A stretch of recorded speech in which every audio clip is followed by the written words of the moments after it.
We are live now.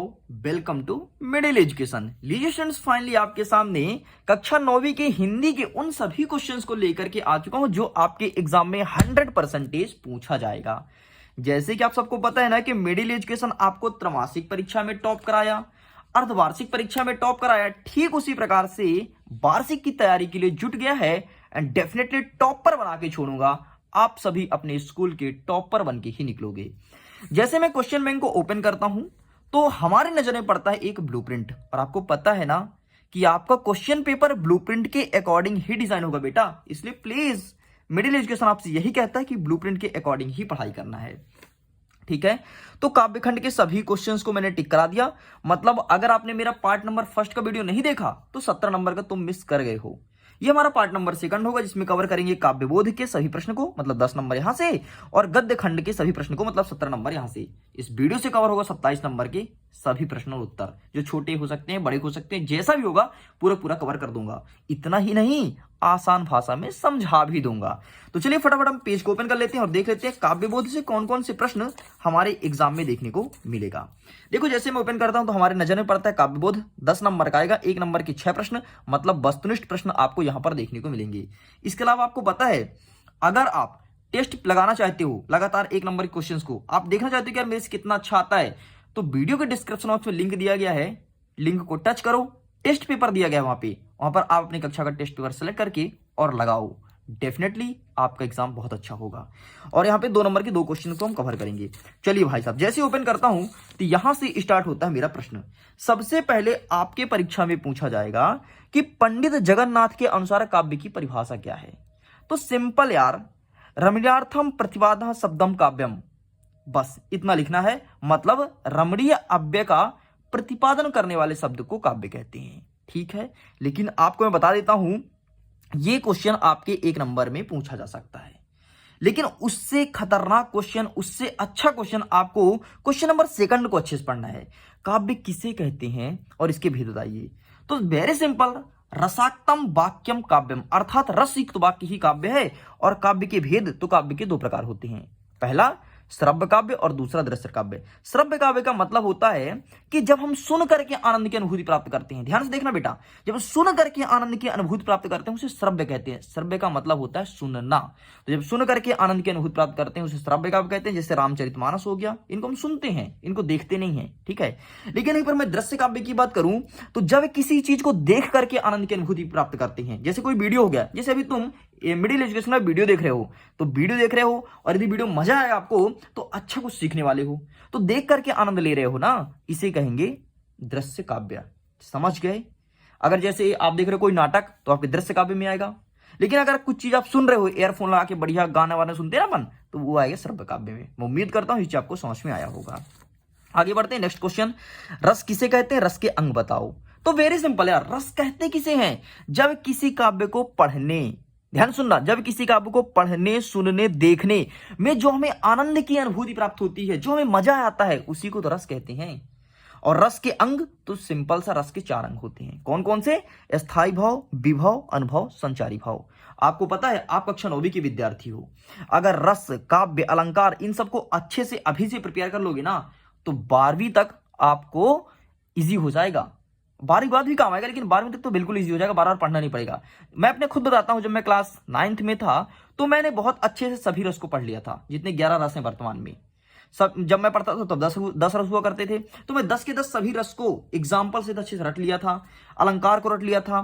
तो मुझे कक्षा 12वीं तक ये सब नहीं पढ़ना पड़ा।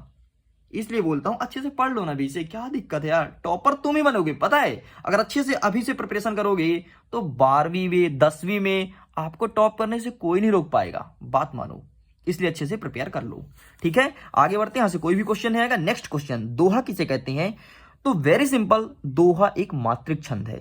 इसके 4 चरण होते हैं, पहले और तीसरे में 13-13 मात्राएं और दूसरे और चौथे में 11-11 मात्राएं होती हैं, इसे दोहा कहते हैं। जैसे रहीमन पानी राखिए, बिन पानी सब सून, पानी गए न उबरे, मोती मानो चून, ये आपका एक दोहा है। इसके अलावा हनुमान चालीसा का कोई स्टूडेंट पढ़ता है तो हनुमान चालीसा में सबसे पहले दोहा आता है, ठीक है, जय हनुमान ज्ञान गुण सागर, ठीक, ये सब दोहा है बेटा। लेकिन दोहा का जस्ट अपोजिट सोरठा होता है। देखो देखो इसमें कितना है, पहला और तीसरे में 13-13 मात्राएं हैं, लेकिन सोरठा में पहले और तीसरे में 11-11 मात्रा होती है, ठीक है। और दूसरे और चौथे में 11-11 है ना, तीसरे पर 13-13 हो जाएगा। मतलब दोहा का जस्ट उल्टा होता है सोरठा। बस इतना आपको करना है, ठीक है। बाकी यहां से कोई मत पढ़ो, टोटल छोड़ सकती हो। नेक्स्ट आपको देखना है अनुप्रास अलंकार की परिभाषा उदाहरण से बताना है। अनुप्रास अलंकार, अनुप्रास होता क्या यार, जब किसी शब्द या किसी वर्ण का वर्णन बार बार हो उसे अनुप्रास अलंकार कहते हैं। जैसे चारु चंद्र की चंचल किरणें खेल रही थी जल थल में, तो देखो यहां पर भी चा आया, यहां पर भी चा आया, यहां पर भी चा आया, तो चा चा चा चा कई बार आया है, इसे कहते हैं अनुप्रास अलंकार। अगेन सुनना, जब किसी वर्ण की आवृत्ति बार बार हो उसे कहते हैं अनुप्रास अलंकार। एक और अच्छी एग्जांपल लेता हूं, चंदू के चाचा ने चंदू के चाची को चांदनी रात में चांदी चम्मच से चटनी चलाई। देखो कितना चाया है, चंदू के चाचा ने चंदू के चाची को चांदनी की रात में चांदी के चम्मच से चटनी चटाई, चा चा चा चा भर गया, इसी को तो अनुप्रास अलंकार कहते हैं। तो जब भी कभी तुमको ऐसे एग्जाम्पल मिले ना और देखो कि कोई शब्द जो बार बार आ रहा है, कोई वर्ण, तो लगा देना आराम से टिक अनुप्रास अलंकार, और डेफिनेटली अच्छे नंबर आएंगे तुम्हारे, ठीक है। आगे बढ़ते हैं, देखते हैं यमक।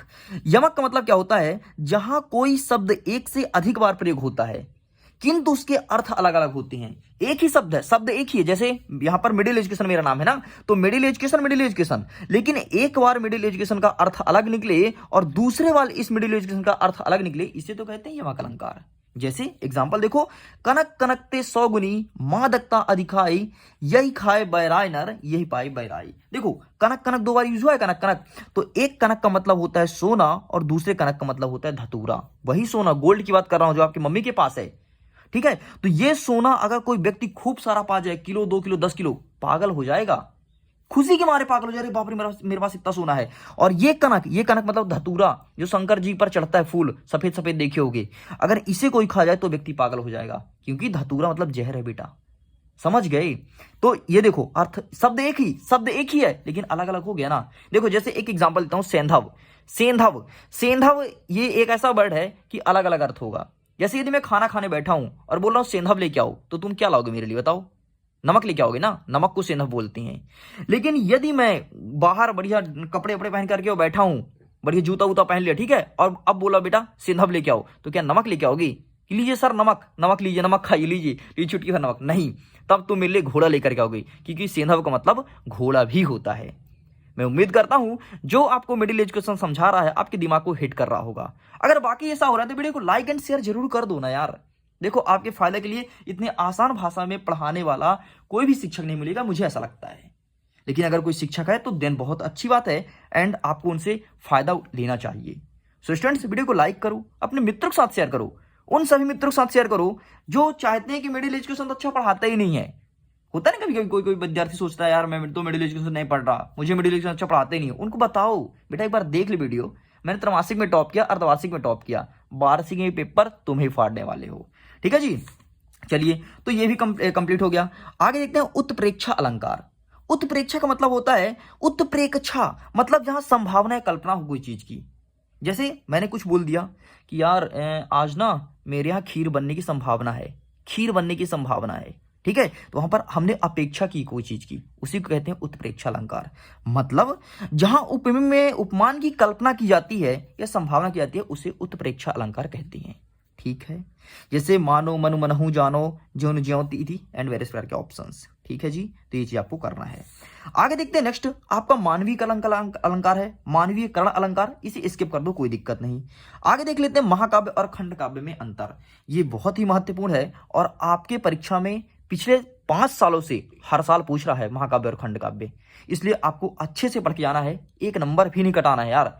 आपको 75 में से 75 लेकर के आना है और मिडिल एजुकेशन को बताना है कि हाँ सर जैसा आपने बोला वैसे मैंने किया।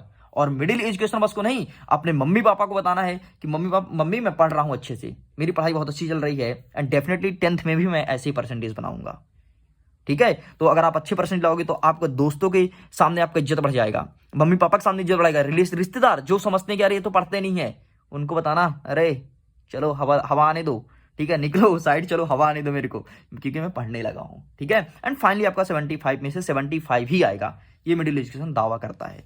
आगे देखते हैं महाकाव्य और खंडकाव्य। तो महाकाव्य होता क्या है बेटा? महाकाव्य मतलब जब किसी व्यक्ति के जीवन से लेकर के मृत्यु तक का वर्णन हो पूरा का पूरा, उसे कहते हैं महाकाव्य। एक बार मैं खंडकाव्य की बात करूं तो पूरे जीवन का वर्णन हो, बल्कि कोई खंड का वर्णन हो। एग्जाम्पल के तौर पर समझना, जैसे मेरा जन्म हुआ, ठीक है, मेरा जन्म मान लो सपोज करो कि 10 तारीख को हुआ है, एग्जाम्पल के तौर पर, ठीक है। अब आज कितने तारीख है, मतलब इस 10 को नहीं, समझो मेरा जन्म 10 अप्रैल 1998 को हुआ, ठीक। अब इस दिन मेरा जन्म हुआ और आज की जो डेट है, तो यदि जन्म से लेकर के और आज तक कोई कहानी लिखने बैठे कि मिडिल एजुकेशन यहां पढ़ाई किया है, मिडिल एजुकेशन इतने कक्षा तक पढ़ा है, मिडिल एजुकेशन अब ये कर रहा है, यूट्यूब में वीडियोस डाल रहा है, बच्चे पढ़ रहे हैं, बच्चे फायदा उठा रहे हैं, एग्जाम में अच्छे नंबर ला रहे हैं, ये कोई मेरा वर्णन करे जीवन से लेकर के मृत्यु तक का, उसे कहते हैं महाकाव्य। लेकिन जैसे कोई स्टूडेंट आया ना, जैसे कोई स्टूडेंट अभी भी मेरे जानना स्टार्ट किया है, तो अभी भी मेरे जानेगा और कोई बोले मिडिल एजुकेशन के बारे में लिखो, तो क्या तुम मेरे जीवन से लिख पाओगे कि आपका जन्म यहाँ हुआ, इस गांव के हैं आप, इस शहर के हैं आप ऐसे पढ़ाई करते हैं, आप ऐसे यहाँ रहते हैं, आपका घर ऐसा है वैसा है, ये सब नहीं लिख पाओगे तुम मुझे जब से जानते हो उतना ही लिख पाओगे, उसे कहते हैं खंड काव्य। मतलब कोई खंड का वर्णन हो, बल्कि पूरे रूप का नहीं, कोई खंड का वर्णन हो, छोटा रूप, उसे कहते हैं खंड काव्य। मैं उम्मीद करता हूं खंड काव्य और महाकाव्य समझ आया होगा। एंड देख लो यहाँ पे लिखा गया है, वही लिखा गया जो मैं आपको समझाया हूं, इसके बाहर एक शब्द भी नहीं लिखा जाता है। और जिस क्वेश्चन को मैं टिक कर देता हूं 100% एग्जाम में आता है। देखिए स्टूडेंट्स, अभी तो आप क्लास 9th में पहुंचे हैं, हो सकता है मिडिल एजुकेशन को अभी अभी तुम जानना स्टार्ट किए हो, लेकिन जो आपसे बड़े हैं, बड़े भैया दीदी निकल चुके हैं, यदि वो मेरे से पढ़े तो फिर उनसे पूछना क्या वाकई मिडिल एजुकेशन जिस क्वेश्चन को बोलता है वो आता भी एग्जाम में, नहीं आता, ठीक है। आफ्टर 12th ये बहुत सारे बच्चे जो 12वीं पास हो चुके हैं, ठीक है, लेकिन इस यूट्यूब चैनल से नहीं है, क्योंकि ये यूट्यूब चैनल भी नया है। यहाँ पर मेरे से ज्यादा बच्चे नहीं जुड़े हैं, आप देख पा रहे हो कि लगभग 80,000 ज्यादा बच्चे जुड़े हैं, बाकी ज्यादा बच्चे नहीं हैं। डेफिनेटली फायदा मिलता है, ठीक है। आगे देखते हैं मात्रिक छंद किसे कहते हैं। तो मात्रिक छंद नाम से सिस्टम, मात्रिक मतलब जिसमें मात्राओं की गणना की जाए, मात्रिक मतलब मात्रा गणना की जाए, उसे मात्रिक छंद कहते हैं, खत्म। यहीं पर दूसरा वार्णिक मतलब जिसमें वर्णों की गणना की जाए, नाम से स्पष्ट है यार, मात्रिक मतलब जिसमें मात्राओं की गणना हो, वार्णिक मतलब जिसमें वर्णों की गणना हो, उसे अलग अलग छंद कहते हैं, समझ गए ना। चलो जी, मैं उम्मीद करता हूं समझ में आया होगा।